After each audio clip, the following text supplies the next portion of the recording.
Ako nga pala si Morris Fernandez from Black Q, Chicken Joe. Ang ginagaya ko nga pala ngayon ay si Rodel Panchico Nancino o mas kilala bilang Coco Martin.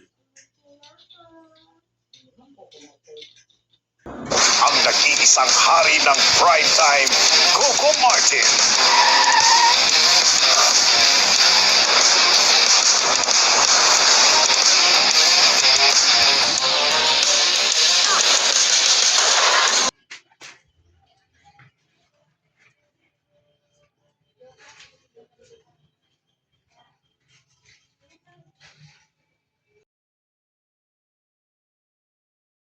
Na-achieve ko lang din itong mga pangarap ko kasi lagi akong nagsisipag, tinutuloy-tuloy ko lang yung mga pangarap ko, mga at saka alam ko din naman na ginagawa ko yung best ko at matapos din to na magsasucess ako.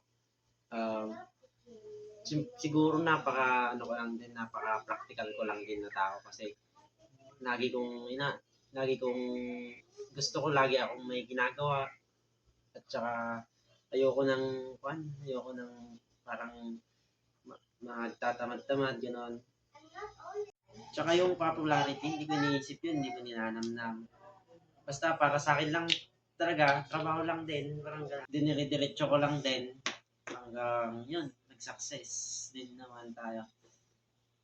Tsaka yung sa blessing, ba't pa ako magagalit? Eh parang si God na yung gumawa ng way para matupad ko yung pangarap ko, mabigyan ko ng magandang buhay ang sarili ko at maayos yung pamilya.